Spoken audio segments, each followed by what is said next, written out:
Cảm ơn bạn đã sử dụng giọng đọc nhân tạo của Trung tâm Không gian mạng Viettel.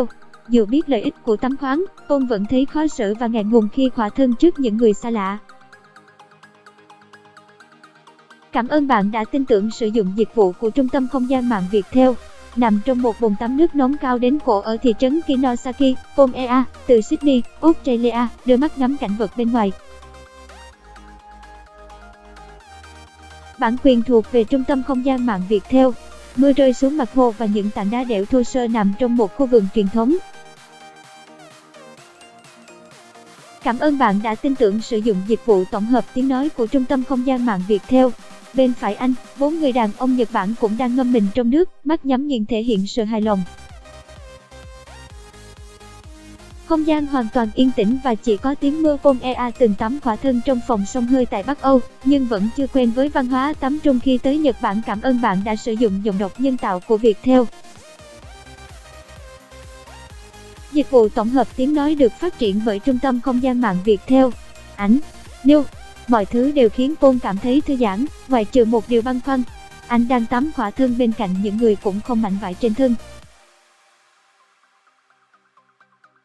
Bản quyền thuộc về Trung tâm Không gian mạng Viettel. Chào mừng các bạn đến với thế giới của người Nhật Bản, nơi bạn ngâm mình để giải tỏa stress nhưng cũng đồng nghĩa với việc phải để quần áo ở bên ngoài, Paul nói.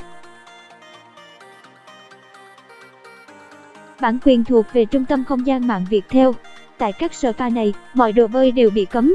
Bạn chỉ có thể tắm khỏa thân trong một không gian công cộng rộng lớn, cùng hàng chục người khác. Tiếng nói từ Trung tâm Không gian mạng Viettel. Trong những ngày ở Nhật Bản, Paul hiểu ra rằng khỏa thân tắm trong bồn nước nóng không chỉ là một trò tiêu khiển, mà còn là một cách sống. Giọng đọc cung cấp bởi Trung tâm Không gian mạng Viettel. Người dân nơi đây thích tắm onsen, tắm suối nước nóng, vì tin rằng nó có tác dụng thư giãn, lưu thông máu, tăng cường hệ miễn dịch, chăm sóc làn da, giảm mệt mỏi và thậm chí giúp tiêu hóa tốt.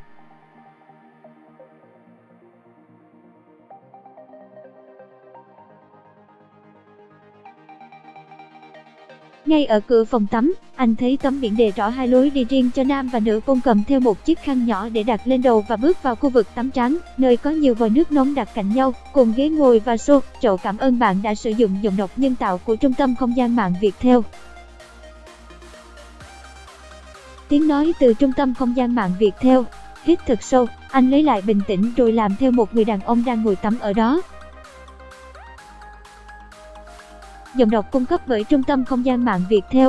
Vẻ đẹp ở Kinosaki khiến Paul say mê. Ảnh, Inside Kyoto.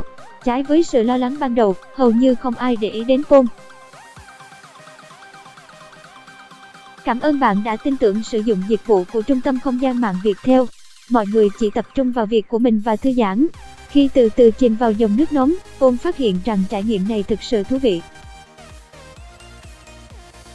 Nước nóng 40 độ làm dịu đi những mệt mỏi trong cơ thể. Khỏa thân nơi công cộng như thế này cũng chẳng phải vấn đề gì quá to tát, Paul nghĩ. Giọng đọc cung cấp bởi Tập đoàn Công nghiệp Viễn thông Quân đội Viettel.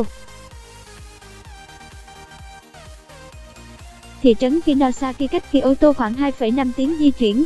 Nơi đây được người dân địa phương ca ngợi là một trong những điểm đến có suối nước nóng tốt nhất cả nước và hút khách từ thế kỷ thứ 8. Bạn đang nghe giọng đọc phát hành bởi Trung tâm Không gian mạng Viettel. Bản quyền thuộc về Trung tâm Không gian mạng Viettel.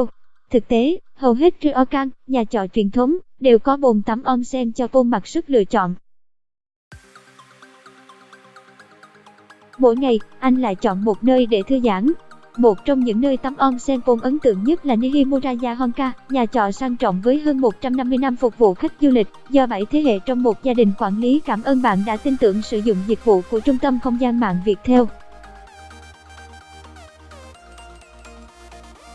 Kinosaki cũng thu hút nam du khách bởi vẻ đẹp cổ kính, bao quanh một dòng sông với những hàng liễu rủ và nhiều rặng núi. Bạn đang nghe giọng đọc phát hành bởi Trung tâm Không gian mạng Viettel. Bạn đang nghe giọng đọc phát hành bởi Trung tâm Không gian mạng Viettel. Khi đi bộ qua một cây cầu đá nhỏ với những cánh hoa anh đào bay, dưới sông là đàn cá koi, Paul cảm giác như đang bước vào cảnh tượng từng nhìn thấy trên bộ ấm trà bằng gốm xanh trắng mà một người bạn đã tặng cho cụ mình.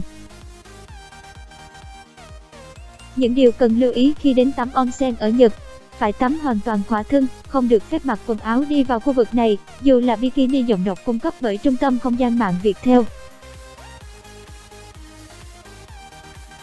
Tiếng nói từ Trung tâm Không gian mạng, Tập đoàn Công nghiệp Viễn thông Quân đội Viettel.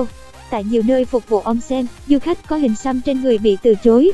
Sau khi bay đến Kyoto, du khách có thể đến Kinosaki bằng taxi, bus hoặc tàu.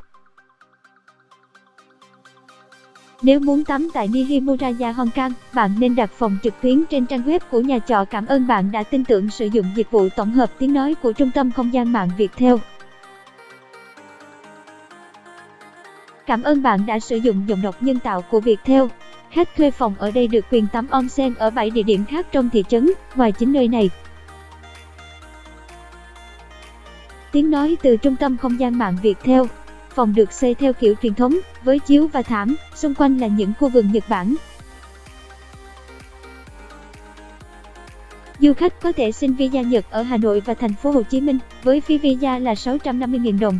Tại Việt Nam có nhiều hãng lữ hành bán tour đi Nhật Bản, giá khoảng 30 triệu đồng. Bản quyền thuộc về Tập đoàn Công nghiệp Viễn thông Quân đội Viettel.